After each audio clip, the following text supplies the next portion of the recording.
விஜய் அவர்கள் உங்க சிவகங்கை காரைக்குடி தொகுதிக்கு வந்தபோது உங்களை கையை உயர்த்தி காட்டியது, அதே போல உங்களை வாகனத்திலே நீங்களுமே முற்பட்டு வண்டியில அந்த ஏறி நின்ற காட்சிகள் எல்லாம், அதை எப்படி உணர்றீங்க? அந்த நிமிஷத்துல இருந்து என்ன உங்களுக்கு ஒரு மாற்றம் தென்படுகிறது? One of the best moments in my லைஃப்னு சொல்லலாம். ஏன்னா தலைவரே வண்டியில் ஏற்றினது ரொம்ப பெருமையா இருந்துச்சு.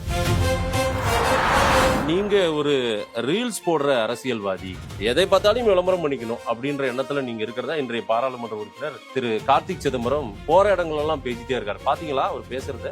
ரீல்ஸ்னா என்னது? ஆக்சுவலா it's a way to communicate with the masses. நான் இந்த தொகுதிக்கு மக்களுக்கு சேவை செய்ய வந்திருக்கேன், நான் என்ன செஞ்சுக்கிட்டு இருக்கேன் ஒவ்வொரு நாளுங்கிறது மக்களுக்கு தெரியுமா வேணாம்.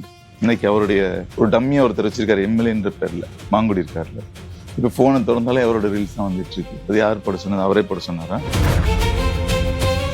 இந்த தொகுதியை பொறுத்தவரையில் 4 கார்னர் கண்டெஸ்ட், 4 முனை போட்டின்னு ஆரம்பத்துல இருந்து நான் பார்த்துட்டு இருக்கேன். இப்போ எப்படி இருக்கு? அப்படிதான் ஆரம்பிச்சாங்க. அப்புறம் 2 கார்னர் ஃபைட்னாங்க.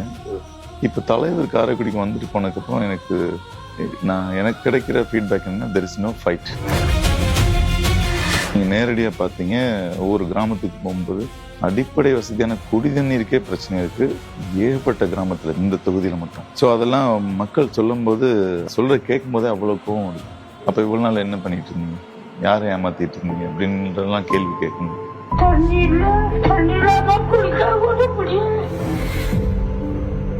தண்ணி மேல வேணும், தண்ணி எங்களுக்கு வேணும், தண்ணி இல்லாம உயிர் பாதுகாப்புக்கு ஒரு பிஎஸ்ஓ வச்சுக்கிற அளவுக்கு, அதுவும் துப்பாக்கி ஏந்திய ஒரு பிஎஸ்ஓ வச்சுக்கிற அளவுக்கு டிகே பிரபுக்கு என்ன அப்படியே ஒரு அச்சுறுத்தல்? நீங்க இந்த லாஸ்ட் 5 இயர்ஸ்ல சிவகங்கை மாவட்டத்துல மட்டும் 58 கொலைகள், என்ன காரைக்குடியில மட்டும் 18 கொலைகள் பட்ட பகல்ல வெட்டி கொண்டிருக்காங்க. இவ்வளவு மோசமா இருக்கு சட்டம் ஒழுங்கு, சந்தி சிரிக்குது. கார்த்திக் சிதம்பரம் இப்ப 2வது டென்யூர், ஏதோ ஒண்ணு ஒரு ஈர்ப்பு இந்த மக்களுக்கு அவங்க மேல இருந்துட்டே இருக்குல்ல, ஏதோ ஒண்ணு கொடுத்துட்டே இருக்காங்க. ஈர்ப்புலாம் இல்ல, இவரை அவங்க அப்பா போட்டுற சட்டையை இவர் போட்டிருக்காரு, அப்பாவோட சட்டை தானே இவர் போட்டிருக்காரு. ஆமா, சுயமா உழைச்சியோ இல்ல வேலை செஞ்சோ மக்களோட இருந்தோ அரசியல் பண்ணியோ அப்படிலாம் அவர் அப்பா சட்டையை போட்டு சுத்துறாரு. அவரோட ஹோம் பேஸ் காரைக்குடி சட்டமன்ற தொகுதி, அதுல 80% கிராமத்துல தண்ணியே இல்லை குடிக்கிறதுக்கு.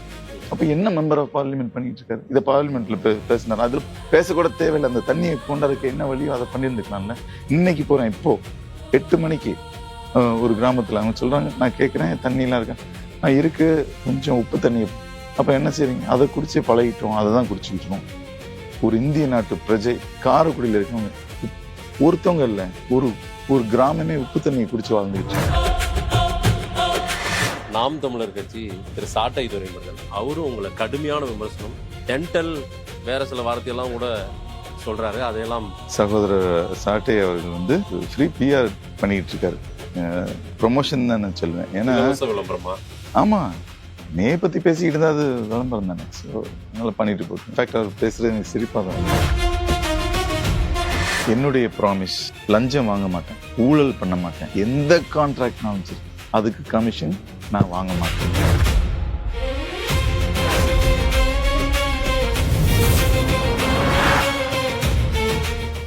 அதன் தமிழர்களுக்கு வணக்கம். பரபரப்பான 2026 சட்டமன்ற தேர்தல், பொது தேர்தலையொட்டி காரைக்குடி தொகுதியில் இன்று காலையிலிருந்தே தொடர்ச்சியாக தமிழக வெற்றி கழகத்தின் வேட்பாளர் டாக்டர் டிகே பிரபு அவர்களோடு தொடர்ச்சியா களத்தில் அவரோடு மக்கள் பேசிக் கொண்டிருந்ததை எல்லாம் பதிவு செய்திருக்கிறோம். தாவேகா வேட்பாளர் டாக்டர் டிகே பிரபு இந்த காரைக்குடி தொகுதிக்கு முழுமையாக பரிச்சயமான ஒரு நபராகவே அறியப்படுகிறார். அவரிடம் பல விஷயங்களை நள்ளிரவு 2 மணிக்கு எடுக்கக்கூடிய பேட்டி இது. மாலை நேரத்திலே எடுத்துடலாம்னு நினைச்சேன், மதிய நேரத்தில் எடுத்துடலாம்னு நினைச்சேன், ஆனாலும் அது முடியாது போனது. கடைசியாக 2 மணிக்கு தான் டாக்டர் எனக்கு நேரமே கொடுத்திருக்காரு. அவரிடம் நிறைய விஷயங்கள் பேசுவோம். வணக்கம் டாக்டர். வணக்கம். 2 மணிக்கு வாழ்த்துக்கள். இன்னைக்கு நாள் முழுவதும் உங்களோடு பயணித்தோம். டாக்டர் டிகே பிரபுவுக்கு அறிமுகமே தேவையில்லை. காரைக்குடி தொகுதி மட்டுமல்லாது தமிழ்நாடு முழுக்க தாவேகா ரசிகர்கள், தொண்டர்கள், டிவிகேவில் உங்களுடைய முகம் பரிச்சயமான ஒரு முகம்தான். இப்ப 2 நாளைக்கு முன்னாடி திரு விஜய் அவர்கள் உங்க சிவகங்கை காரைக்குடி தொகுதிக்கு வந்தபோது உங்களை கையை உயர்த்தி காட்டியது, அதே போல உங்களை வாகனத்திலே நீங்களுமே முற்பட்டு வண்டியில அந்த ஏறி நின்ற காட்சிகள் எல்லாம், அதை எப்படி உணர்றீங்க? அந்த நிமிஷத்துல இருந்து என்ன உங்களுக்கு ஒரு மாற்றம் தென்படுகிறது? என்னோட லைஃப்ல ஒரு இம்பார்ட்டன்ட் டே, ம். One of the best moments in my லைஃப்னு சொல்லலாம். ம். ஏன்னா தலைவரே வந்து நான் அதில் ஏறதுக்கு சிரமப்படும்போது அவரே கையை பிடிச்சி இழுத்து மேலே தூக்கி ஹெல்ப் பண்ணி வண்டியில் ஏற்றினது ரொம்ப பெருமையாக இருந்துச்சு, சந்தோஷமாக இருந்துச்சு. மக்களுக்கு வந்து அவர் என்னை அடையாளப்படுத்தினது வந்து விதம் வந்து ரொம்ப ரொம்ப பெருமையாக இருந்துச்சு. எனக்கும் என்னோட ஃபேமிலி ஃப்ரெண்ட்ஸு எல்லாருக்குமே வந்து அவ்வளோ பெரிய பெருமையை கொடுத்த என் தலைவருக்கு உங்கள் மூலயமா என்னுடைய நன்றியை தெரிவிச்சுக்கிறேன். எப்பவுமே கட்சிகள் எல்லாம் ஒரு ஆர்கனைஸ் க்ரௌட கூட்டுவாங்க, நிரப்புவாங்க ஆட்களை. ஆனா டிவிகேவுக்கு அப்படி கிடையாது. நீங்க இந்த பகுதியின் மாவட்ட செயலாளரும் பிளஸ் வேட்பாளர். உங்களுக்கு எப்படி இந்த க்ரௌடுன்றது எப்படி வந்து சேர்ந்ததா நீங்க பாத்தீங்க? இங்க உங்க ஊர்ல பார்த்தது எப்படி? அது எந்த மாதிரி வந்து குழுமிட்டாங்க? இங்கே நம்ம தொகுதியில் நிர்வாகிகள் மீட்டிங் போகிறோம், இல்லை வேறு ஏதாச்சும் மீட்டிங் போகிறோம்னா கூட நான் எல்லாரும் வந்துருங்கன்னு சொல்லி இன்சிஸ்ட் பண்ணி சொல்லி நான் சொல்ல இந்த தொகுதியோட இந்த மாவட்ட நிர்வாகிகளை மட்டும் இன்சிஸ்ட் பண்ணி சொல்கிறது. ஆனால் தலைவர் விசிட்டுக்கு அவங்கள்ட்ட கூட சொல்லலை. ஓகே. ஏன்னா இந்த ப்ரிப்பரேஷனில் கொஞ்சம் டென்ஷனாக இருந்ததுனால என்னால் யாரையும் இன்வைட் கூட பண்ண முடியாமல் போச்சு. ஆனால் வந்து மக்கள் தலைவரை பார்க்கணுன்ட்டு மக்கள் தான் வந்தது. காரைக்குடி தொகுதி மேபி பக்கத்துல இருந்து கொஞ்சம் பேர் வந்திருக்கலாம், பட் கம்ப்ளீட்டா காரைக்குடி தொகுதி மக்கள் வந்து கட்சி பேதமின்றி தலைவரை பார்த்துட்டு போனாங்க. தலைவர் வரும்போது ஃபுல் ஆயிடுச்சு. உங்ககிட்ட இங்க மாவட்ட காவல்துறையா இருக்கட்டும், தேர்தல் ஆணையமா இருக்கட்டும், ஏதேனும் தகவல்களா சொன்னாங்களா? அவங்க தலைவர் வந்து போன பிறகாக நாங்க இதையெல்லாம் ஃபேஸ் பண்ணோம், அதே போல இப்படியெல்லாம் கூட்டம் க்ரௌடு கூடியது அப்படின்னு ஏதேனும் தகவல்கள் இல்ல, ரொம்ப அப்ரிஷியேட் பண்ணாங்க. என்னன்னா அவங்க சொன்ன ரிக்குவயர்மெண்ட் எல்லாமே மீட் பண்ணியாச்சு. ஸோ நிறைய ஃபென்சிங் நிறைய விஷயங்கள் சொல்லியிருந்தேன், எல்லாமே அந்த ப்ரீவியஸ் நைட்டே பண்ணி கொடுத்துட்டோம். ஸோ எந்த அசம்பாவிதமும் நடக்கல. மக்களும் ரொம்ப சந்தோஷமா வந்து பார்த்துட்டு அது ஒரு நல்ல ஒரு ஈவெண்டா இருந்துச்சு. இந்த தேர்தல் காலத்துல கிட்டத்தட்ட எனக்கு தெரிஞ்சு நீங்க தேர்தல் தேதி அறிவித்த மறுநாள்ல இருந்தே தொடங்கியது இந்த பயணம், பிரச்சார பயணம்ன்றது.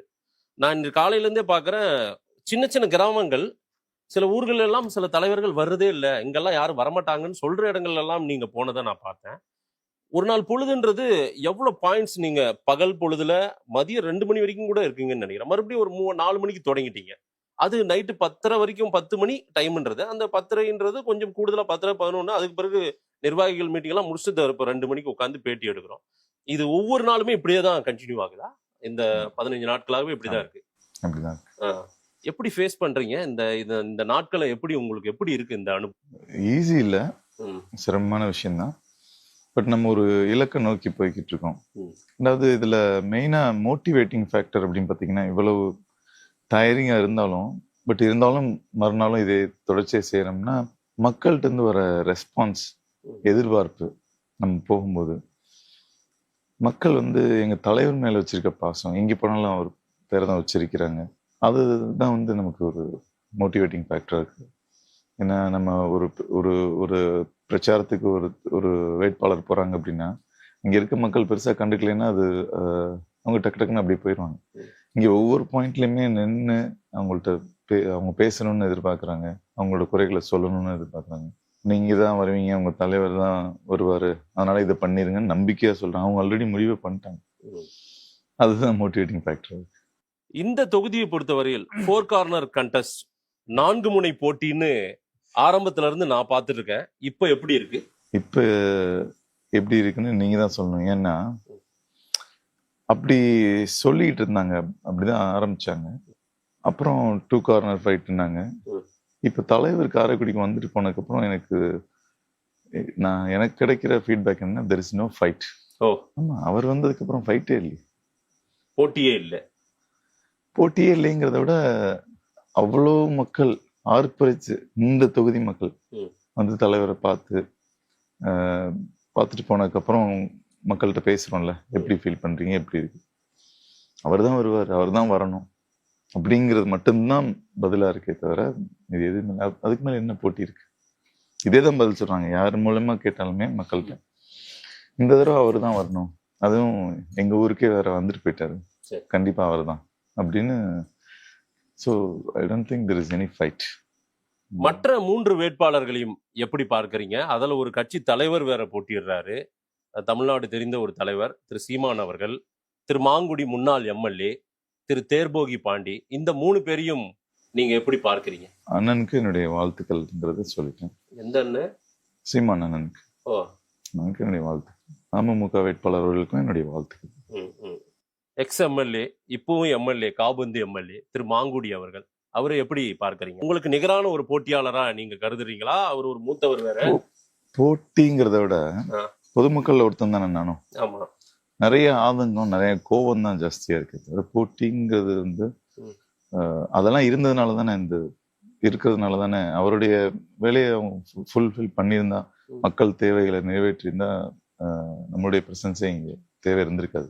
பட் அதை பண்ணாம இருக்கிறது தான். நீங்க நேரடியா பார்த்தீங்க, ஒவ்வொரு கிராமத்துக்கு போகும்போது அடிப்படை வசதியான குடி தண்ணீருக்கே பிரச்சனை இருக்கு ஏகப்பட்ட கிராமத்துல, இந்த தொகுதியில மட்டும். ஸோ அதெல்லாம் மக்கள் சொல்லும்போது அவங்க சொல்ற கேட்கும் போதே அவ்வளவு கோவம் வருது. அப்ப இவ்வளவு நாள் என்ன பண்ணிட்டு இருந்தீங்க, யாரை ஏமாத்திட்டு இருந்தீங்க அப்படின்றதெல்லாம் கேள்வி கேட்கணும்னு தோணும். ஸோ அவரை பத்தி கேட்டீங்கன்னா நான் இதுதான் சொல்லுவேன். காங்கிரஸ் வேட்பாளர் அவரு. காங்கிரஸ் இந்த தொகுதியில் வெற்றி பெறக்கூடிய ஒரு தொகுதியாகவும், காங்கிரசினுடைய பாரம்பரிய தலைவர்களா திரு ப சிதம்பரம், திரு கார்த்திக் சிதம்பரம், தொடர்ச்சியா 2வது டென்யூரும் திரு கார்த்திக் சிதம்பரம், இந்த மாதிரி காங்கிரஸுக்கு பலமான ஒரு தொகுதியா காரைக்குடி இருக்குன்னு சொன்னா மறுப்பீங்களா நீங்க? இருந்திருக்கலாம் முன்னாடி, ஏன்னா வேற சாய்ஸ் இல்லாம இருந்துச்சு. இப்போதான் முதன்மை சக்தியாவே எங்க தமிழக வெற்றி களம் வந்துருச்சு. இன்னைக்கு திருப்பூர் அவினாசியில பார்த்துருந்தீங்கன்னா எப்படி மக்கள் வெள்ளத்துல வந்தாருன்றது தெரிஞ்சிருக்கும். ஸோ தமிழ்நாடு புறம் தளபதி வேவ் வந்து நீங்க பாப்பீங்க இந்த எலெக்ஷன்ல, வேவ் இல்லை, அது ஒரு சுனாமியை வந்து இந்த மாதிரி அதிகாரத்துல உட்காந்துக்கிட்டு வேலை செய்யாம தனக்கு மட்டும் வேலை செஞ்சுக்கிட்டு, தன்னுடைய குடும்பத்துக்கு மட்டும் வேலை செஞ்சுக்கிட்டு, மக்களுக்கு வேலை செய்யாம இருக்கவங்க எல்லாம் இந்த சுனாமி அடிச்சுட்டு போகுது. நீங்க ஒரு ரீல்ஸ் போடுற அரசியல்வாதி, விளம்பரம் மட்டுமே உங்களுடைய முக்கியம், மூலதனம், உங்களுடைய எல்லாமே, எதை பார்த்தாலும் விளம்பரம் பண்ணிக்கணும் அப்படின்ற எண்ணத்துல நீங்க இருக்கிறதா இன்றைய பாராளுமன்ற உறுப்பினர் திரு கார்த்திக் சிதம்பரம் போற இடங்கள் எல்லாம் பேசிட்டே இருக்காரு. பாத்தீங்களா அவர் பேசுறத? ரீல்ஸுக்கெல்லாம் லைக் தான் போட முடியும், ஓட்டெல்லாம் போட முடியாது அப்படின்னு சொல்றாரு. இந்த அரசியல்வாதிகள் வந்து ஒரு பேட்டர்ன் வச்சிருக்காங்க. என்னன்னா, ஒரு சக அரசியல்வாதியா இருந்தா அவங்க செய்த ஊழலை பற்றியும், அவங்க செய்த தவறுகளை பத்தியும் குற்றச்சாட்டுகளை வச்சுக்கிட்டே இருப்பாங்க.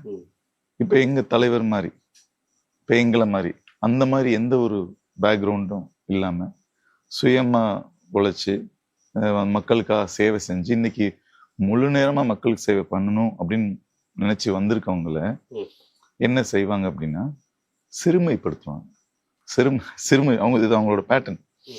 சிறுமைப்படுத்துறதுன்னா, இப்ப அவர் சொன்ன மாதிரி ரீல்ஸ் டாக்டர் அப்படின்னு. ரீல்ஸ்னா என்னது? ஆக்சுவலா it's a way to communicate with the masses. அதுதான் எல்லாத்தையும் விளம்பரப்படுத்திக்கிறீங்க, விளம்பரம் மட்டும்தான் உங்களுக்கு பிரதானம்ன்றாரு அவரு. எதை செஞ்சாலுமே விளம்பரப்படுத்திப்பாங்களா? இது காரைக்குடி கல்ச்சரே கிடையாது. இது விளம்பரமா இல்ல கம்யூனிகேஷனா? நான் இந்த தொகுதிக்கு மக்களுக்கு சேவை செய்ய வந்திருக்கேன், நான் என்ன செஞ்சுக்கிட்டு இருக்கேன் ஒவ்வொரு நாளுங்கிறத மக்களுக்கு தெரியணுமா வேணாமா? இது பேர் டிரான்ஸ்பரன்சி. அவர் வந்து அதான் சொல்றேன், சிறுமைப்படுத்துறோன்ற பேர்ல இது சொல்றாருல. இன்னைக்கு அவருடைய ஒரு கைப்பாவையா இருக்கக்கூடிய ஒரு டம்மியா ஒருத்தர் வச்சிருக்காரு எம்எல்ஏன்ற பேர்ல, மாங்குடி இருக்காருல்ல. இப்ப போனை திறந்தாலே அவரோட ரீல்ஸ் தான் வந்துட்டு இருக்கு. அது யார் போட சொன்னது? அவரே போட சொன்னாரா? இல்ல பிரபு ரீல்ஸ் வந்து மக்களை ரீச் பண்ணுது, நீ போய் ஏதாவது ரீல்ஸ் போடுப்பான்னு சொல்லி அட்வைஸ் கொடுத்தாரான்னு தெரியல. இப்ப போனை திறந்தாலே அவரோட ரீல்ஸா வந்துட்டு இருக்கு. காமிக்கட்டுமா? நீங்க பவுன்சர் எல்லாம் வச்சுக்கிறீங்களா? அதே போல 4 வண்டி, ஒரு வண்டி உங்க கார் போனா பின்னாடி 4 வண்டி போகுதுன்றாங்க. இதெல்லாம் வந்து காரைக்குடியில பாக்குறதுக்கே புதுசா இருக்கு அப்படின்றாரு கார்த்திக் சிதம்பரம். அதாவது பொதுவாகவே இந்த கடந்த காலங்கள்ல இந்த மாதிரி கிரிட்டிசிசம், அவதூறுகள், இந்த மாதிரி விஷயங்களுக்கு வந்து நான் இது வரைக்கும் ரெஸ்பாண்ட் பண்ணலை. அது மாதிரி இந்த மாதிரி அவங்க சொல்ற விஷயங்களுக்கெல்லாம் நிறைய பேர் சொல்லியிருக்காங்க, ரெஸ்பாண்ட் பண்ணல. இவருக்கு நான் உங்க மூலமா பதில் கண்டிப்பா சொல்றேன். ஏன் அப்படின்னா, இவர் இந்த தொகுதியோட, இந்த மாவட்டத்தோட பாராளுமன்ற உறுப்பினர். அவரு வந்து ஒரு கேண்டிடேட்டா டைரக்டா இந்த மாதிரி பட்ட பேர் வைக்கிறது, இந்த மாதிரி சிறுமைப்படுத்துறது, இந்த மாதிரி பேசுறதுனால நான் உங்களுக்கு ரெஸ்பாண்ட் பண்றேன். இல்லைன்னா வேற யார் சொல்லியிருந்தாலும் இதை பெருசா நான் எடுத்திருந்துக்க மாட்டேன். பவுன்சர் வச்சிருக்கேன்னு சொல்றாரு. ஒரு பவுன்சர் அப்படிங்கிறதோட அவங்களோட வேலை என்ன அப்படின்னா, ஒரு ஒரு ஒரு ஃபங்க்ஷன், ஒரு கூட்டத்தை நெறிப்படுத்துறது, இல்ல ஒரு கிளப்ல வந்து அசம்பாவிதம் நடக்காம தடுக்கு, இது இந்த மாதிரி வெல் டிஃபைன்ட் ரோல்ஸ் இருக்கு பவுன்சர் அப்படின்னு. ஏன் கூட இருக்கிறது காவல்துறையிட்ட முறையா அனுமதி பெற்று பிஎஸ்ஓன்னு சொல்லுவோம். அவங்களுடைய அஜெண்டா வந்து உயிர் பாதுகாப்பு. ஒரு பவுன்சருக்கும் பிஎஸ்ஓக்கும் வித்தியாசமே தெரியாதவர்லாம் எப்படி ஒரு பாராளுமன்ற உறுப்பினர் இருக்க முடியுங்கிறது ரொம்ப சில்லியாவும் ரொம்ப அபத்தமா இருக்கு. பவுன்சருங்கிறாரு, இது கூட தெரியாதா அவருக்கு? ஒரு பிஎஸ்ஓக்கும் பவுன்சருக்கும் வித்தியாசம் தெரியாதா? அது பிஎஸ்ஓங்கிறவர் வந்து ஒரு எக்ஸ் சர்வீஸ் மேனோ இல்ல ஒரு எக்ஸ் சிஆர்பிஎஃப்ஓ சிஎஸ்எஃப்ஓ, ஒரு trained personal purely for life protection. ஆமா. ஸோ அதுக்கும் பவுன்சருக்கும் வித்தியாசமே தெரியாத ஒருத்தராக இருப்பாருங்கிறது நான் ஓரளவு அவருக்கு மேல கொஞ்சம் மரியாதையும் நம்பிக்கையும் வச்சிருந்தேன். இந்த மாதிரி பேசுறத பார்த்தா இது எப்படி சொல்றேனே தெரியல, ரொம்ப சீப்பா இருக்கு. சிறுமைப்படுத்தணுங்கிற பேர்ல அவரே சிறுமைப்படுத்திக்கிறார். உயிர் பாதுகாப்புக்கு ஒரு பிஎஸ்ஓ வச்சுக்கிற அளவுக்கு, அதுவும் துப்பாக்கி ஏந்திய ஒரு பிஎஸ்ஓ வச்சுக்கிற அளவுக்கு டிகே பிரபுக்கு என்ன அப்படியே ஒரு அச்சுறுத்தல்? நீங்க இத பலர் விமர்சிக்கிறாங்க. மதேஷ், கடந்த 5 வருடங்கள்ல இவங்களோட இந்த லாஸ்ட் 5 இயர்ஸ்ல சிவகங்கை மாவட்டத்துல மட்டும் 58 கொலைகள், என்ன காரைக்குடியில மட்டும் 18 கொலைகள் பட்ட பகல்ல வெட்டி கொண்டிருக்காங்க. காரைக்குடியில அவர் சொல்றாரு, இந்த கலாச்சாரம் ஊர்ல இதே காரைக்குடியில இவர் பாராளுமன்ற உறுப்பினராக இருக்க இதே சிவகங்கை மாவட்டத்துல காரைக்குடியில மட்டும் 18 கொலைகள் பட்ட பகல்ல, அதுவும் எல்லாம் மெயினான இடங்கள்ல. அவ்வளவு மோசமா இருக்கு சட்டம் ஒழுங்கு. சந்தி சிரிக்குது. இத பத்தி பேசுறதோ இல்ல இத பத்தி எந்த ஒரு நடவடிக்கையோ எதுவுமே பண்ணாத ஒரு பாராளுமன்ற உறுப்பினர். இன்னொன்னு, இந்த அரசியல்வாதிகள் அவங்களுடைய பதவியை இழக்காம இருக்கிறதுக்கு எதையும் செய்ய துணிவாங்கிறது சாதாரண மக்கள் கூட தெரியும். ஸோ ஒரு சாதாரண மக்களுக்கே பாதுகாப்பு இல்லாத சூழல் இருக்கு இந்த காரைக்குடியில. அப்படிங்கிறப்போ இத சில இன்புட்ஸ் வரும்போது ஒரு டிபார்ட்மெண்ட்ல இருந்தும் சரி, பப்ளிக்ல இருந்தும் சரி, ஒரு சேஃப்டி கன்சர்ன் இருக்கு அப்படின்னு தெரிஞ்சப்ப நம்ம அதை ரிஸ்க் எடுக்க வேணாமே அப்படிங்கிற ஒரு ஃபேமிலி எல்லாம் வந்து இன்சிஸ்ட் பண்ண ஒரு ரீசனுக்காக தான் இந்த ஒரு இது. மற்றபடி ஒன்றும் இல்லை. ஏன்னா அதுதான் ரியாலிட்டி. ஒரு பெரிய போட்டியாளரா மாறிட்டீங்களா, பொசிஷன் பண்ணிட்டீங்களா, அதனால இந்த மாதிரி ஒரு நிலைக்கு கூட நம்மளை விட்டு சென்றுவாங்க அப்படின்னு உங்களுக்கு ஒரு ஒரு உணர்வு இருக்கா என்ன உங்களுக்கு? அது ஒரு காமனான விஷயம் தானே. இந்த அரசியல்வாதிகள் எதை வேணா செய்வாங்களே. நீங்க அப்போ ஒன்னும் கத்தி எடுத்துட்டு சண்டை போடல அவங்கள. அதுவும் நீங்க ரொம்ப அக்ரெசிவா கோவமா எல்லாம் விக்ரஸா பேசி வயலன்ஸா எல்லாம் போறாலும் டிகே பிரபு கிடையாது. நீங்க வார்த்தையை கூட தேடி தேடி, அதாவது பொறுமையாக ஒவ்வொரு வார்த்தையும் பார்த்து பார்த்து பேசுறீங்க. அப்புறம் என்ன உங்களுக்கு அந்த மாதிரி ஒரு இடத்துக்கு கொண்டு வந்து உங்களை நீங்களே வச்சு பாக்குறீங்க? நான் வச்சு பாக்குறதுல என்னைய சுற்றி இருக்கவங்க, என்னுடைய குடும்பம், என்னுடைய சர்க்கிள், அவங்களுடைய சஜஷனை நான் கேட்கணும்ல. அவங்க வந்து வெளியில பழகுறாங்க, நிறைய பேரோட பேசுறாங்க, பப்ளிக்ல இருந்து வர சஜஷன்ஸ்லாம். இது என்னுடைய டெசிஷன் அப்படி கிடையாது. சட்டம் ஒழுங்கு பாதுகாப்பு இல்ல ஊர்ல, பெண்களுக்கும் இல்ல, பொது மனுஷனுக்கு இல்ல, குழந்தைகளுக்கு இல்ல.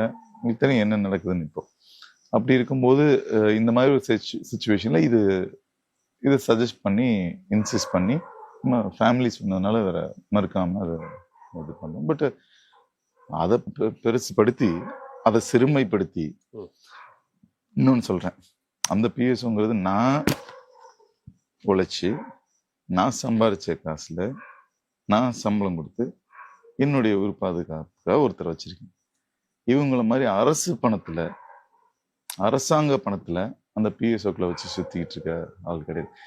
கடந்த பல ஆண்டுகள அரசாங்கத்தோட பிஎஸ்ஓக்களை தான் இவங்க வச்சிருந்தாங்க. இவங்கள சம்பளம் கொடுக்குறாங்க அரசு. அதுக்கு கூட காசை எடுக்க மாட்டாங்க, அரசு பணத்தை தான் உபயோகப்படுத்துவாங்க. அந்த மாதிரி கிடையாது. நம்மளுடைய தேவைக்காக நம்ம வச்சிருக்கோம். இதை போய் அவங்க இப்படி பேசுறதெல்லாம் வந்து ரொம்ப அற்பத்தனமா இருக்கு.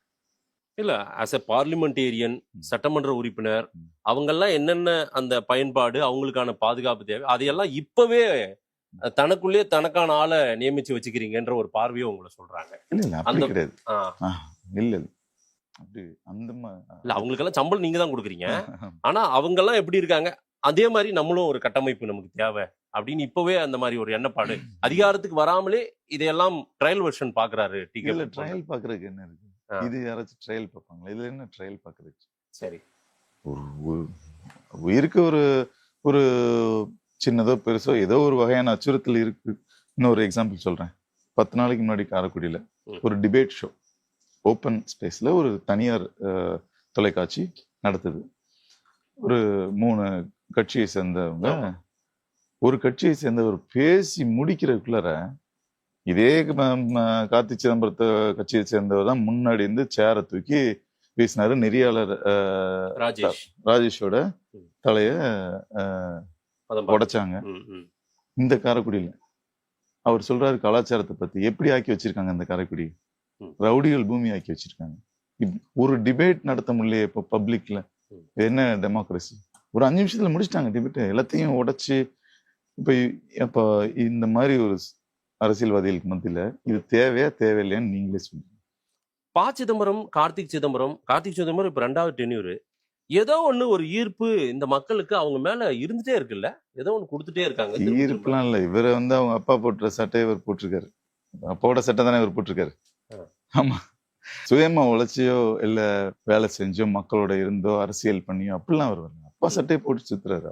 ஒரு இண்டிவிஜுவாலிட்டி அவர்கிட்ட இல்லைன்றீங்களா? நீங்க ஒரு தனித்துவம் இல்லாத ஒரு பாராளுமன்ற அவர் வரலன்றேன். ஐ மீன் அதான் ஒரே வார்த்தையில சொல்லிட்டேன். அவர் சொல்றாரு, ஒரு பேட்டியில சொல்றாரு,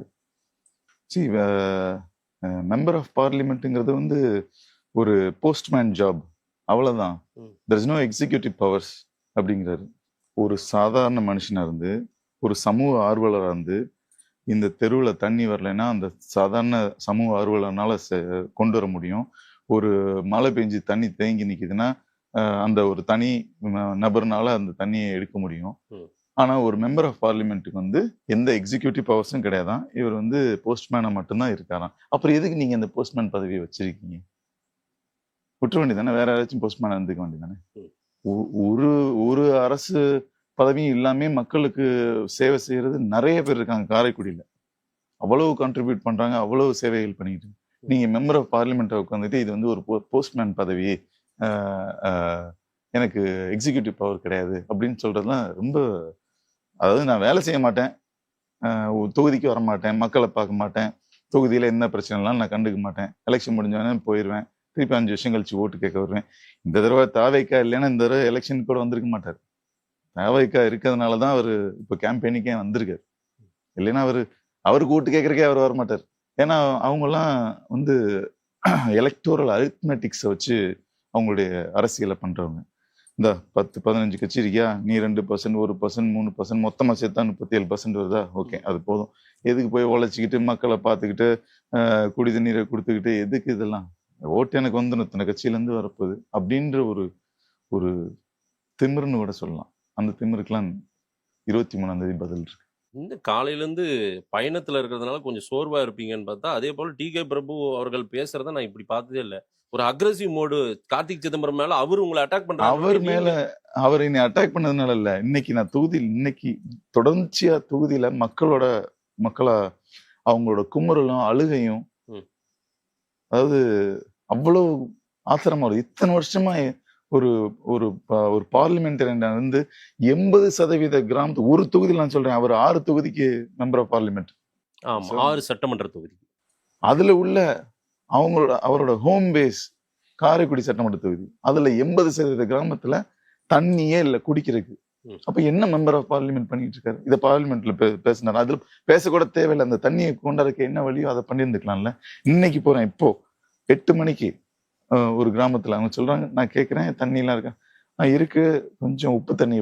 அப்ப என்ன செய்றீங்க? அதை குடிச்சே பழகிட்டோம், அதை தான் குடிச்சுக்கிட்டு இருக்கோம். ஒரு இந்திய நாட்டு பிரஜை காரைக்குடியில இருக்கவங்க ஒருத்தவங்க இல்ல, ஒரு கிராமமே உப்பு தண்ணியை குடிச்சு வாழ்ந்துகிட்டு இருக்காங்க. இன்னொரு கிராமத்துக்கு போறேன், அந்த கிராமத்துக்கு போனப்ப நீங்க இருந்தீங்க. அந்த அம்மாட்ட நான் கேட்டேன், ஒரு குடம் வெளியில இருந்து தண்ணி வாங்குறீங்க 15 ரூபான்னு குடிக்கிறதுக்காக. அந்த 15 ரூபா கொடுத்து வாங்க முடியாத வசதி இல்லாதவங்க என்ன செய்வாங்கன்னு அவங்கள்ட்ட கேட்கிறேன். அவங்க சொன்னாங்க, அந்த மாதிரி ஆட்கள் நிறைய இருக்காங்க, வேலை கிடையாது, சும்மா வயசானவங்க வீட்டில் இருக்காங்க, அவங்களுக்கும் வாழணும்னா தண்ணி வேணும்ல. அப்போ என்ன செய்வீங்கன்னா, பக்கத்து வீட்டுல இருந்து ஒரு அரை குடம் வாங்கிக்கிறோம். அரை குடம் கடனா வாங்கி தன்னுடைய உயிரை வாழ்ந்துகிட்டு இருக்காங்கன்னா, அப்போ எவ்வளவு ஒரு மோசமான நிலைமையில இந்த தொகுதியை வச்சிருக்காங்க. அதோட அந்த அந்த மக்கள் குமரோட வெளிப்பாடுதான் அது. அவர் என்ன இப்ப பர்சனலா இதை சொன்னார் அதை சொன்னாருங்கிறதுக்கெல்லாம் ஆயிரத்தை சொல்லலாம், அது நம்மளுடைய இது இல்லை. இவ்வளவு மோசமா மக்களையே சந்திக்காம, மக்கள் பிரச்சனை என்னன்னே தெரியாம, டிபேட் ஷோக்கள்லையும் டிவிக்கள்லையும் மட்டும் உட்காந்து பேட்டிகள் மட்டும் கொடுத்துட்டு அப்படியே இன்னைக்கோ ஒரு நாள் வர்றது, ஹாய் காமிச்சிட்டு போயிடுறது. இன்னைக்கு கேட்டீங்கல்ல, அவரெல்லாம் இந்த தொகுதியில 90% மக்கள் பார்த்ததே கிடையாது. டிவியில வருவாங்க அப்படிங்கிறாங்க, டிவியில பார்த்ததோட சரி. அதுதான் யதார்த்தம். அதைத்தான் மக்களோட மனக்குமுறல் தான் நான் கொஞ்சம் உங்களுக்கு நான் அப்படி பேசுன மாதிரி இருந்திருக்கேன். அவரு அவங்கள மாதிரி பர்சனல் அரசியல் காரணத்துக்காகவோ எதுக்காகவோ ஹிட்டிங் பிலோ த பெல்ட் அந்த மாதிரி கீழ்த்தரமா பண்ற ஆள் நான் கிடையாது. அவங்க அதெல்லாம் செய்வாங்க, பட் அவங்க எதையும் செய்வாங்க. வேற அலிகேஷன் எதுவும் இல்லை, திருடலை, கமிஷன் வாங்கலை, இந்த மாதிரி பார் நடத்தலை, இதெல்லாம் எதுவுமே சொல்ல முடியாதப்ப இந்த மாதிரி சின்ன சின்ன விஷயங்களை வந்து பெரிதுபடுத்து. இப்ப நீங்க சொன்னீங்க, இன்னொரு மூணாவது ஒரு விஷயம் சொன்னீங்க, 4 கார். எப்பவுமே அப்படிதான் போறீங்களா? அதாவது என்னுடைய கட்சி பேரு தமிழக வெற்றிக்களம். தமிழக வெற்றிக்களத்துல வந்து, தமிழக வெற்றிக்களம் சொன்னாலே அவ்வளவு இளைஞர்கள், சொல்ல போனா த ஸ்ட்ராங்கஸ்ட் கேடர் சப்போர்ட் உள்ள பார்ட்டி இந்த ஹோல் ஸ்டேட்னா வந்து அது தமிழக வெற்றிக்களம் தான். நான் ஒரு கல்யாணத்துக்கு போனோம்னா 20 பேர் அண்ணே நானும் வரேன் சொல்றாங்க. நம்ம டிவிக்கு உள்ள நம்ம நிர்வாகிகள் எல்லாருமே இல்லை, நிறைய பேர், ஒரு 20 பேர் எப்படி ஒரு கார்ல போக முடியும்? காங்கிரஸ் கட்சியில எம்எல்ஏ போனாலே கூட வர்றதுக்கு 2 ஆள் கூட இல்லை. அதை வந்து அவங்க வந்து என்ன சொல்றாங்கன்னா, டவுன் டு அர்த்தா இருக்காங்க, ஆள் இல்லை இங்க, யார் வருவா, டிரைவரும் இவங்களுக்கு தான் போகணும், ஏன்னா கூட வர்றதுக்கு ஆள் இல்லை, அந்த ஆபீஸ்லயே ஆள் இல்லையா, அப்புறம் எப்படி கட்சியிலயும் ஆள் இல்லை, இருக்குதே ஒரு 4 வயசானவங்க தான். அவங்க திமுக தோல்ல உட்காந்துக்கிட்டு சவாரி பண்ணிக்கிட்டு இருக்காங்க. மற்றபடி அவங்களுக்குன்னு இங்க ஒண்ணுமே இல்லை. அப்புறம் அதை வந்து அவங்க வந்து என்ன சொல்றது, ரொம்ப டவுன் டு அர்த்தாமா, நாங்க 4 கார், 30 பேர் 20 பேர் எப்படியா ஒரு கார்ல போக முடியும்? இல்ல அதுக்காக வேனை எடுத்துட்டு போக முடியும்? அப்போ 2-3 கார்ல போய் தானே ஆகணும். ஒரு நிர்வாகி கல்யாணம், அந்த நிர்வாகி கல்யாணத்துக்கு என் கூட இருக்க நிர்வாகிகள் எல்லாம் வரணும்னு ஆசைப்படுவாங்க மாட்டாங்க, எல்லாரும் வராங்க. எல்லாத்தையும் எங்க கட்சி ஒரு சாதாரணமான கட்சி, எல்லாம் இருக்கவங்க எல்லாம் உறுப்பினராக இருக்கவங்க, நிர்வாகிகள் இருக்கவங்க ரொம்ப சாதாரணமானவங்க தான். எல்லாத்தையும் தனித்தனி கார் அப்படிலாம் கிடையாது. ஸோ அந்த மாதிரி உள்ளவங்க எல்லாம் கம்மி தான். அப்படிங்கிறப்ப அவங்களுக்கு நம்ம கூட அந்த பயணத்தை மேற்கொள்ளணும்னு நினைக்கிறவங்கள கூட்டிட்டு போக வேண்டியது யாரோட பொறுப்பு? என்னுடைய பொறுப்பு தானே. ஒரு மாவட்ட செயலரா அதை நான் செய்யணும்ல. அதை செஞ்ச நீ 4 கார்ல போற, 3 கார்ல போற, அவ்வளவு பேர் இருக்காங்க எங்க கட்சியில, உங்கள்கிட்ட ஆள் இல்ல. ஏன் சின்ன பிள்ளை மாதிரி அழுகுறீங்க இதை பார்த்து? சீரியஸா ஒரு பாராளுமன்ற உறுப்பினர் சொல்ற விஷயங்கள் அது. அவர் 4 கார்ல போறாரு, அதனால ஓட்டு போடாதீங்க. எங்க ஆளு, அது என்னுடைய கைப்பாவை, என்னுடைய பிஏ, என்னுடைய அழுத்தி சொல்லணும்னா எடுபடின்னு கூட சொல்லலாம். ஏன்னா இவரை எதுவுமே செஞ்சதும் இல்லை, செய்யவும் ஒரு விட மாட்டாரு. ஏன்னா அவர்கிட்ட கேட்காம இவர் எதுவும் செய்ய மாட்டாரு, அவரும் செய்ய மாட்டாரு, அவர்கிட்ட கேட்காம இவரும் செய்ய மாட்டாரு. ஒரு மேலோட்டமான சில விஷயங்கள், அங்கங்க இந்த பஸ் ஸ்டாப்பு இதுல எல்லாம் பேர் எழுதலாமோ அந்த மாதிரி விஷயங்கள் அப்படி காமிச்சு, இதை நான் பண்ணேன், அதை நான் பண்ணேன் அப்படிங்கிற மாதிரி ஒரு இமேஜை கிரியேட் பண்ணி வச்சிருக்காங்களே தவிர, இன்னைக்கு வர சொல்லுங்க, நான் அந்த காரைக்குடி தொகுதிக்கு கூட்டு போறேன், கிராமங்கள்ல உங்களுடைய நிர்வாக திறமை நீங்க என்ன பண்ணிருக்கீங்கன்னு சந்தி சிரிக்குது. ஊர்ல லைட் இல்ல. நான் உள்ள வரும்போது காரைக்குடி சட்டமன்ற தொகுதியை வந்து ஒரு செங்கப்ப மாதிரி, ஒரு ஸ்பெயின்ல உள்ள ஒரு நகரம் மாதிரி, அந்த மாதிரி மாத்திரம் ஆசையோட உள்ள வந்தேன். உள்ள போய் நான் டிராவல் பண்ணி பார்க்கும்போது இந்த கடந்த ஒரு 3 வருஷத்துல தண்ணி இல்லை, லைட் இல்லை, ரோடு இல்லை, நிறைய குழந்தைங்க இருக்காங்க ஒரு இடத்துல. அவங்க அந்த அரசு பள்ளிக்கு போறதுக்கு, அரசு பள்ளியில வறுமையா உள்ளவங்க அரசு பள்ளியில தான் படிக்கிறாங்க. 3 கிலோமீட்டர் 4 கிலோமீட்டர் நடந்து போய், சின்ன குழந்தைங்க ஸ்கூல் முடிஞ்ச திருப்பி நடந்து வருது. அவ்வளவு அவலமான நிலைமையில இருக்கு காரைக்குடி தொகுதி. இவங்க காமிக்கிறதெல்லாம் வெறும் காரைக்குடியில உள்ள சில இடங்களை மட்டும் காமிச்சுக்கிட்டு, இதை நான் பண்ணேன், அதை நான் பண்ணேன் அப்படின்னு. அவரை பார்த்து இந்த ஊர் வசிக்கிற ஒரு மனிதனா நான் முன்வைக்கிற கேள்வி, ஒரு பிரச்சாரத்துக்கு போறீங்க, இவர் தான் கேண்டிடேட்னு அறிமுகப்படுத்த போறீங்க, அவருக்கு ஓட்டு சேகரிக்க போறீங்க.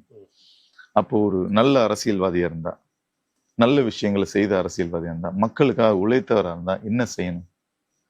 நான் இந்த தொகுதிக்கு இதெல்லாம் செஞ்சிருக்கேன் என்னுடைய பீரியட்ல, இப்பவும் கரண்டா நான் இருக்கேன், இதை பண்ணிட்டு இருக்கேன்.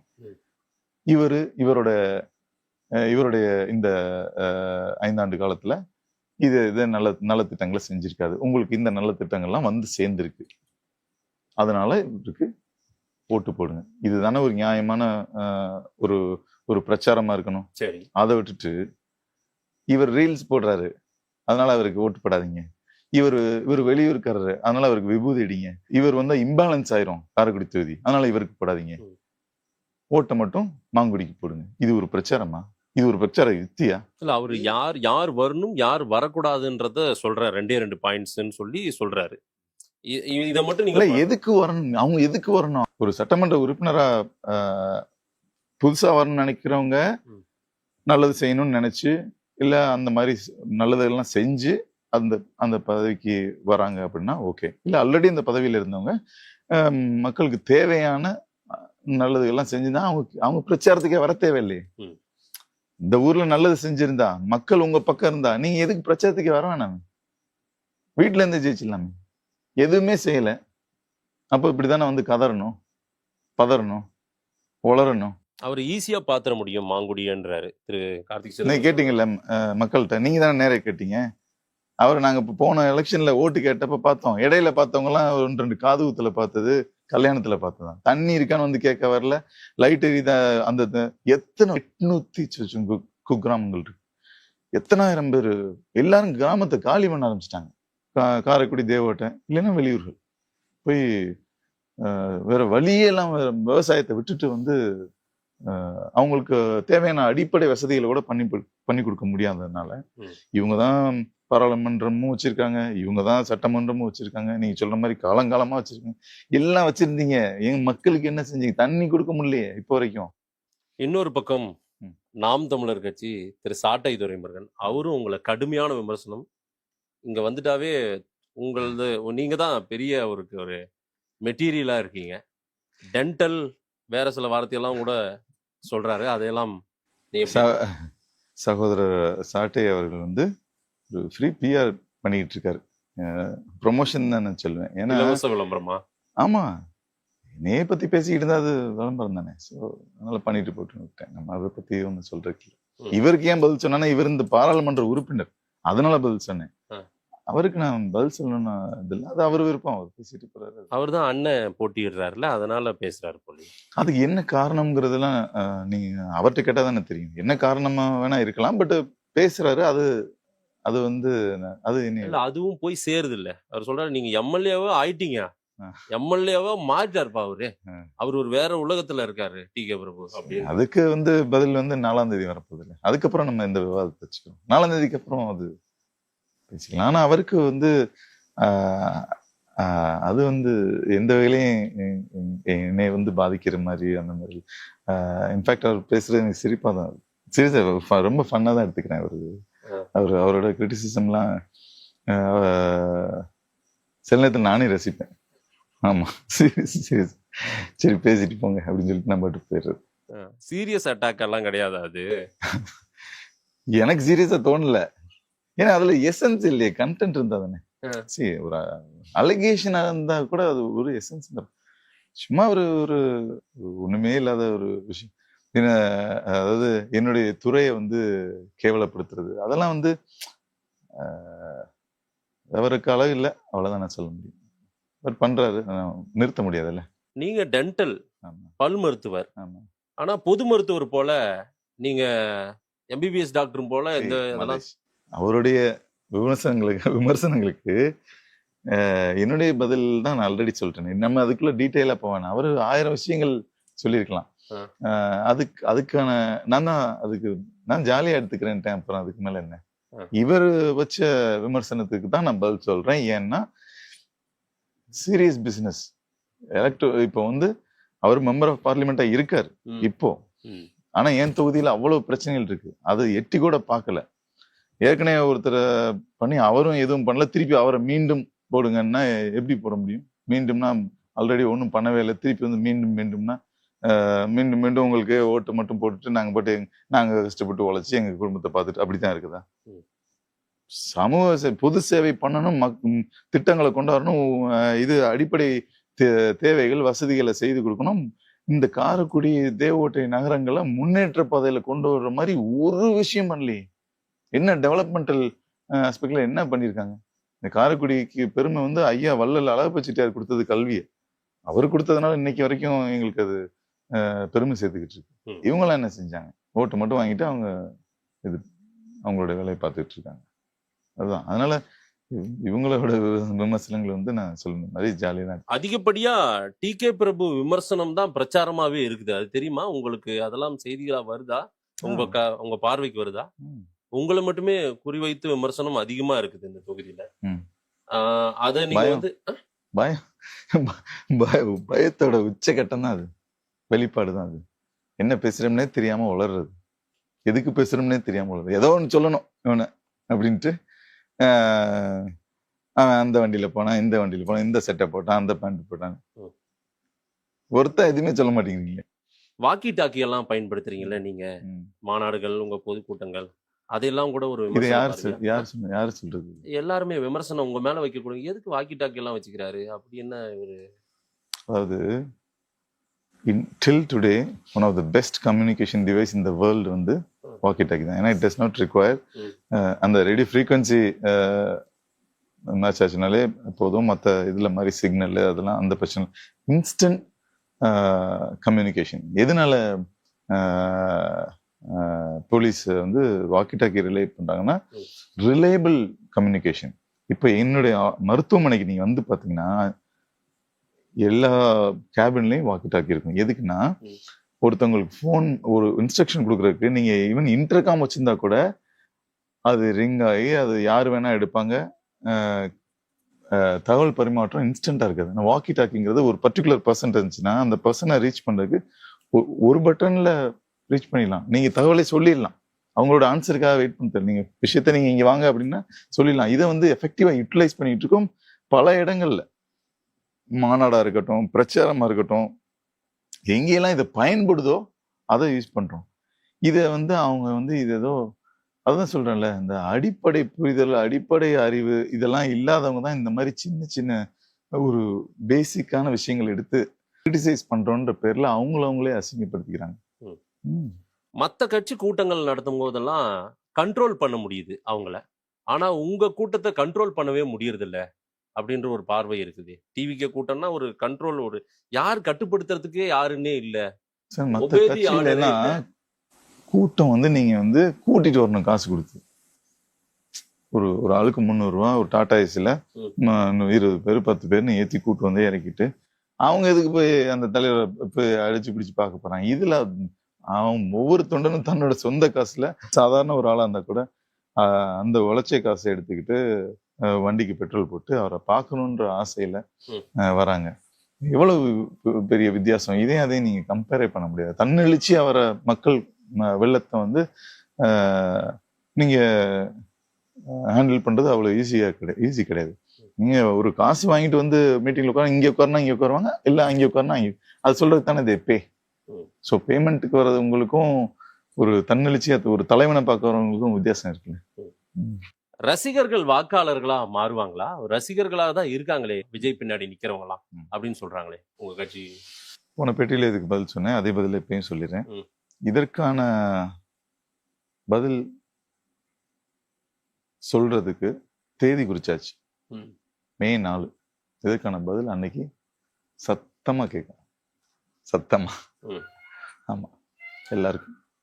உங்க ஃபேமிலியை பற்றியும் சிலது கேட்கணும். உங்க அப்பா அம்மா இவங்கெல்லாம் காங்கிரஸ் ஈர்ப்பு, காங்கிரஸ் குடும்பம், அதெல்லாம் நான் கேள்விப்பட்டிருக்கேன். அப்படிப்பட்ட காங்கிரஸ் குடும்பத்திலிருந்து இன்னைக்கு நேர் எதிர் ஒரு அரசியலை இங்க உட்காந்துக்கிட்டு நீங்க காங்கிரஸுக்கு எதிரான அரசியல் தான் இந்த களத்துல நீங்க பண்ணிட்டு இருக்கீங்க. அது உங்களுக்கு எப்படி இருக்கு? நான் செய்யறது காங்கிரஸ்க்கு எதிரான அரசியல் கிடையாது. ம். என்னுடைய சட்டமன்ற நான் ஓட்டு போட்ட சட்டமன்ற உறுப்பினர், நாங்க ஓட்டு போட்டு தேர்ந்தெடுத்த பாராளுமன்ற உறுப்பினர் வந்து ஒழுங்கா செயல்படலைங்கிறது தான் எங்களுடைய வாதனை. இது கட்சியை பொறுத்தது இல்லை. அவங்க யாரு எந்த கட்சியா வேணா இருக்கலாம். ஒரு நல்ல செயல்படுறாங்க, மக்களுக்காக நிக்கிறாங்க, மக்களுக்காக உழைக்கிறாங்கன்னா அது எந்த கட்சியா இருந்தாலும் மக்கள் ஏத்துக்குருவாங்க. ம். பட் நீங்க அதை செய்ய மாட்டேங்கிறீங்களேங்கிறது தான் வாதமே தவிர அவங்க இந்த கட்சியில இருந்து வந்திருக்காங்க அதனால எதிர்க்கிறோம் அப்படிலாம் கிடையாது. அதுதான் எங்களுடைய கோபம் இந்த தொகுதியை பொறுத்த வரைக்கும். நீங்களுமே ஒரு உங்க குடும்பமே ஒரு அரசியல் குடும்பம்னு சொன்னா நீங்க அதுக்கு மாறுபட்ட கருத்து சொல்லுவீங்களா இல்ல ஆமாம் அரசியல் குடும்பம் தான் அப்படின்னு? அரசியல் குடும்பம் தான். காங்கிரஸ் அதற்கு பிறகாக உங்களுடைய பயணம் இன்னைக்கு ஆரம்பிச்சது இங்க இருந்து ஆரம்பிச்சிருக்கீங்களா? டிவிகேல இருந்து தான் உங்களுடைய பயணம் ஸ்டார்ட் ஆகும். ஆமா, டிவிகே தான். தேவிக்கு தான். ம். அதுக்கு முன்னாடி அஹ், நான் ஒரு உறுப்பினராவோ அந்த மாதிரி எந்த கட்சியிலையும் இருந்தது இல்லை. என்னுடைய என்னுடைய மருத்துவ பணி, பொதுநல சேவை, இது ரெண்டுல மட்டும்தான் என்னுடைய ஃபோக்கஸ் இருந்துச்சு. ஸ்போர்ட்ஸில் சிலம்பம் இந்த இதுல எல்லாம் அசோசியேஷன் பிரசிடென்ட் அந்த மாதிரிலாம் இருந்தேன். ஏன்னா அவங்களுக்கு அந்த ஸ்போர்ட்ஸுக்கெல்லாம் என்கரேஜ் பண்ணி சப்போர்ட் பண்ணுறதுனால இப்போ ஒரு பாடி பில்டிங் அசோசியேஷன் இருக்குது, அதுக்கு நான் பிரசிடெண்ட்டாக இருக்கேன். இந்த மாதிரி தான் ஈடுபட்டு இருக்கேனே தவிர கட்சியில் இந்த பதவியிலேயே உறுப்பினராவோ அந்த மாதிரிலாம் இருந்தது. எவ்வளவு வாக்கு வித்தியாசத்துல ஜெயிப்பாரு டிகே பிரபு? அது நான் சொல்றதை விட மக்கள் சொன்னா நல்லா இருக்கும்ன்றதான் என்னோட விருப்பம். கண்டிப்பா தெரியும் மே 4ஆம் தேதி எவ்வளவு வாக்குகள் வித்தியாசத்துலங்க. மக்கள் நம் பக்கம், எங்கள் தளபதி எங்கள் பக்கம். ஸோ யாருமே எதிர்பாராத ஒரு நினைச்சு பார்க்க முடியாத ஒரு ரிசல்ட் தமிழ்நாடு ஃபுல்லா வரும். ரொம்ப முக்கியமான கேள்வி, டிவிகே ஏன் ஆட்சிக்கு வர வேண்டும், அதிகாரத்திற்கு வர வேண்டும், தமிழ்நாட்டை ஆள வேண்டும்? டிவிகே தான் இப்போ தமிழ்நாட்டின் ஒற்றை நம்பிக்கை. ம். ஆமா, அது வந்து நீங்க என்கிட்ட கேட்கறத விட ஒரு பொதுமக்கள்கிட்ட, பொது ஜனத்தை, பாமர மக்கள்கிட்ட கேட்டீங்கன்னா அவங்க பதில் சொல்லிடுவாங்க ஏன் டிவிகே வரணும். அதுக்கான விடை வந்து நான் ஒரு ஒரு ஒரு கேண்டிடேட்டா அதுக்கு நான் பதில் சொல்றத நீங்க ஒரு சாதாரண ஒரு காய்கறி விற்கிற அம்மாட்ட நீங்க கேளுங்க, அதுக்கான பதில் கிடைக்கும். ஒரு ஒரு ஒரு மெடிக்கல் ஷாப்ல இருக்க ஒருத்தட்ட கேளுங்க, அதுக்கான பதில் கிடைக்கும்.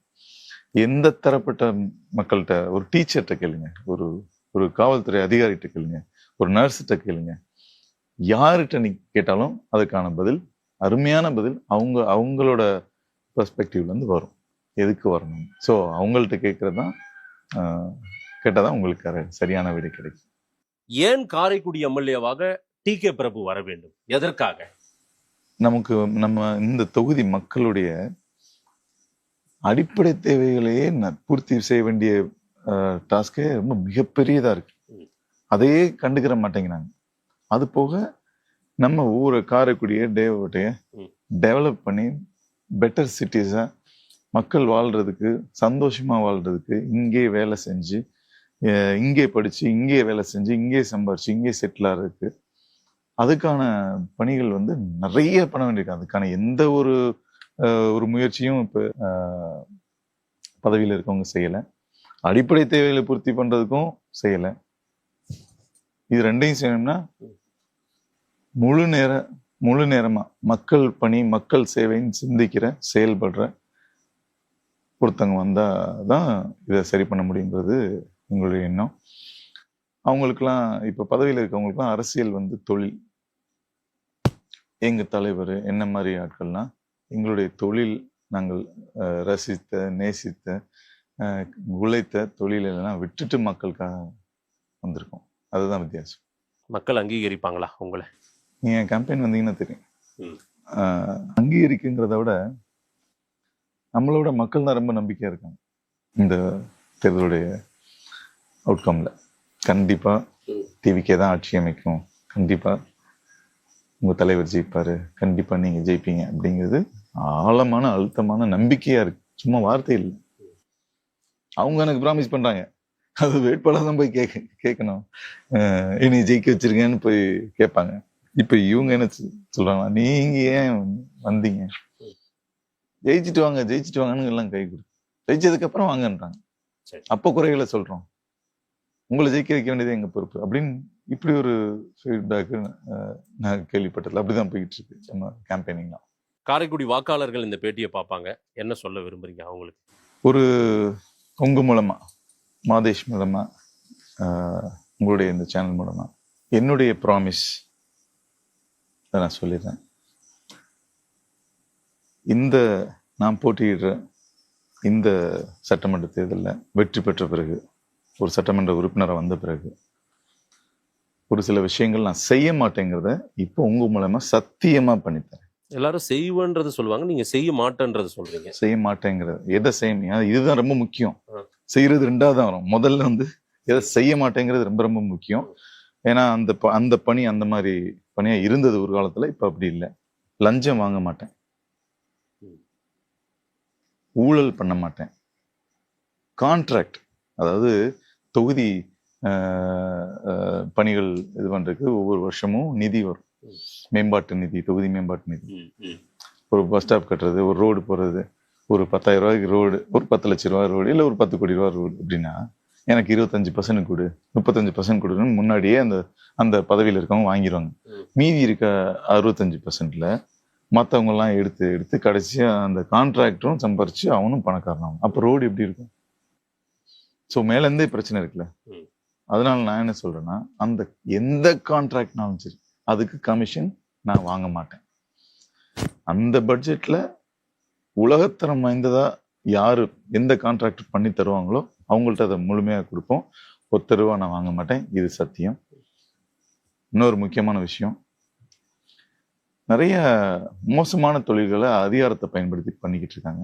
அது குறிப்பிட்டு சொல்லணும்னா அந்த பார் நடத்துறது, அவங்க பேர்ல இல்லாம பினாமி பேர்ல நடத்துறது, அந்த மாதிரி விஷயங்கள்லாம் சத்தியமா பண்ண மாட்டேன். அதுக்கான தேவை நமக்கு கிடையாது. மக்கள் பணின்னு வந்தாச்சு, மக்களுக்காக உழைக்கணும்னு வந்தாச்சு. இது நான் பண்ண மாட்டேன். பண்றேன்னு சொல்றதுக்கு நிறைய செயல் திட்டங்கள் இருக்கு. பட் அதுக்கான டைம் இப்போ இல்லை. அதை நான் ஸ்டார்ட் பண்ணனாலே ஒரு ஒரு 2 மணி நேரம் அதை பத்தி பேச வேண்டியிருக்கும். பேசிக்கா ஒரு 2 விஷயம் சொல்லணும் அப்படின்னா, அடிப்படையான விஷயங்கள் இந்த குடிதண்ணீர், மின்சாரம், சாலை வசதி, பெண்கள் பாதுகாப்புங்கிறதுலாம் ரொம்ப மஸ்ட் டு டூ.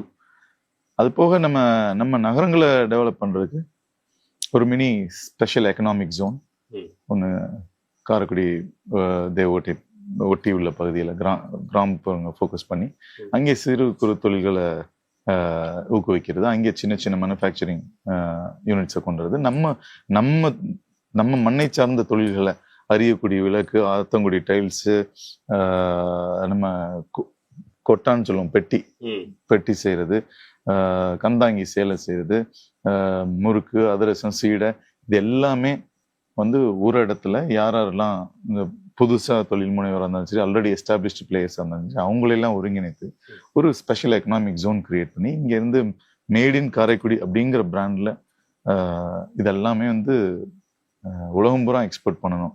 இந்த மண்ணோட பாரம்பரியத்தையும் விஷயங்களையும் எக்ஸ்போர்ட் பண்ணுங்கிறது ஒரு இது. இப்போ டெக்னாலஜி எறாது. ஸோ நம்ம இவி, பேட்டரி மேனுஃபேக்சரிங், ட்ரோன், ஏன்னா இங்கே பக்கத்துல ஒரு ஏர் ஸ்ட்ரிப் இருக்கு கர்நாடகாத்தான்ல, அதை பெட்டரா யூட்டிலைஸ் பண்ணி ட்ரோன் டெஸ்டிங் அண்ட் மேனுஃபேக்சரிங் இங்கே சென்ட்ரல் எலக்ட்ரோகெமிக்கல் ரிசர்ச் இன்ஸ்டியூட் இருக்கு. ஸோ இதெல்லாம் கோஆர்டினேட் பண்ணி பல விஷயங்களை காரைக்குடியில பண்ணலாம். டூரிசம்ங்கிறது டூரிஸ்டா அவங்களா பார்த்து போயிட்டு இருக்காங்க. ஒரு கோஆர்டினேஷன் எதுவுமே கிடையாது. பிராண்டிங் காரைக்குடிக்கு அவங்கள பிராண்ட் பண்ணிக்கிறாங்களே தவிர காரைக்குடியை யாரும் பிராண்ட் பண்ண மாட்டேங்கிறாங்க. அவ்வளவு பொக்கிஷங்கள் நிறைந்த ஊர் இது.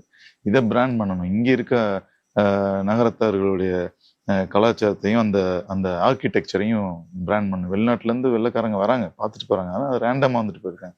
இது இன்னும் ஆர்கனைஸ்டா பண்ணா, நம்ம வெள்ளைக்காரன் வரணும்னு அவசியம் இல்லை. பக்கத்தூர்காரங்க, கோயம்புத்தூர்ல இருந்து வரவங்க, கர்நாடகால இருந்து வரவங்க, பெங்களூர்ல இருந்து பாக்குறதுக்கே நிறைய ஆசைப்படுவாங்க. உணவு, ஒரு ஃபுட் வில்லேஜ், ஒரு சின்ன பார்க் பண்ற இடத்துல ஃபுட் வில்லேஜ் பண்ணிடலாம். அனைத்து இங்க உள்ள எல்லா உணவும் எப்போதும் கிடைக்கிற மாதிரி ஒரு இடத்துல கொண்டு வந்தாங்க. இந்த மாதிரி பல விஷயங்கள், பல திட்டங்கள் இருக்கு. நான் இப்போ உங்களுக்கு சொன்னது சுருக்கமான விஷயம். அஜெண்டா ஒண்ணுதான். இங்கே படிக்கிறதுக்கான வசதி ஆல்ரெடி வள்ளல் ஐயா அழகப்ப செட்டியார் அவர்னால பண்ணி கொடுத்துட்டாங்க. படிச்சிடறாங்க பசங்க. நம்ம கிரியேட் பண்ண வேண்டியது ஜாப்ஸ். வெளியூர் போகாம இங்கே ஜாப் கிரியேட் பண்ணணும். அந்த படிக்கிற பெண்கள் கிராமத்துல இருந்து வந்து படிக்க வராங்க, அவங்களுக்கு பஸ் வசதி இல்லை, அதனாலே நிறைய பேர் படிப்பை நிப்பாட்டிறாங்க. இந்த மாதிரி பேசிக்கான விஷயங்களை பண்ணணுங்கிறது நிறைய இருக்கு. நான் ஒரு நாள் என்னோட மேனிஃபெஸ்டோ ஷேர் பண்றேன், என்ன செயல் திட்டத்தை ஷேர் பண்றேன். 2030 விஷன் 2030 ஒரு ஒரு இது ப்ரிப்பேர் பண்ணி வச்சிருக்கோம். அதுல இது எல்லாமே அடங்கியிருக்கு. ஆஸ் எ எம்எல்ஏ கேண்டிடேட்டா டிவிகே வேட்பாளரான திரு டி.கே. பிரபு அவர்கள் நிறைய விஷயங்கள் நீங்க சொல்லியிருக்கீங்க. இதை உங்க மக்களுக்கும் அதே போல தமிழ்நாட்டு மக்கள் ஒட்டுமொத்த பேருக்குமே இது போய் சேரும். அவங்க அதே போல இந்த நேரத்துல ரொம்ப டயர்டா இருக்கீங்க, ஆனாலும் 2 மணி, ஐ திங்க் 3 மணி ஆக போகுது, சூப்பர், இரவு 3 மணி.